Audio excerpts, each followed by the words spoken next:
नमस्कार. कार्तिक शुद्ध प्रतिपदा म्हणजेच बलिप्रतिपदा होय.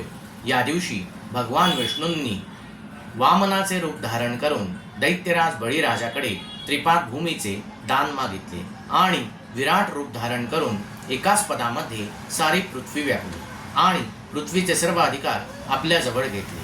आता आपण जर बलिप्रतिपदेच्या दिवशी हा उपाय केला तर आपल्या मनातील घराचे स्वप्न पूर्ण होऊ शकते. याकरिता बलिप्रतिपदेपासून सलग 21 दिवस ब्रह्ममुहूर्तावर उठून सकाळी स्नान करून कपाळी कुंकवाचा टिळा लावून पूर्वेकडे आसनावर येऊन बसावे.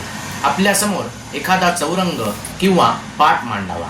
त्यावर धुतलेले पांढरे वस्त्र पसरावे. त्यावर पांढरे तीळ घालावे. त्यावर वामनाची मूर्ती अगर फोटो ठेवावा. मूर्ती समोर अगर फोटो समोर एखादे पांढरे धोतर, एखादे जानवे आणि एखादी छत्री ठेवावी.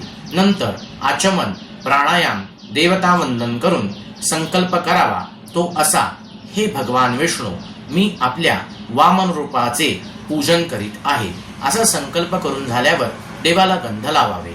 नंतर एखादे पुष्प अर्पित करावे. धूप, दीप, नैवेद्य दाखवून नंतर देवाला अत्तर लावावे आणि 21 वेळा गायत्री मंत्राचे जप करून नंतर 108 वेळा हरी ही ओम वामनाय नमः या मंत्राचा जप करावा. असे पूजन सलग 21 दिवस करावे. नंतर 21व्या दिवशी ते पांढरे धोतर, ते जानवे आणि छत्री एखाद्या ब्राह्मणाला दान करावी. असे केल्याने आपल्या मनातील घराचे स्वप्न पूर्ण होऊ शकते.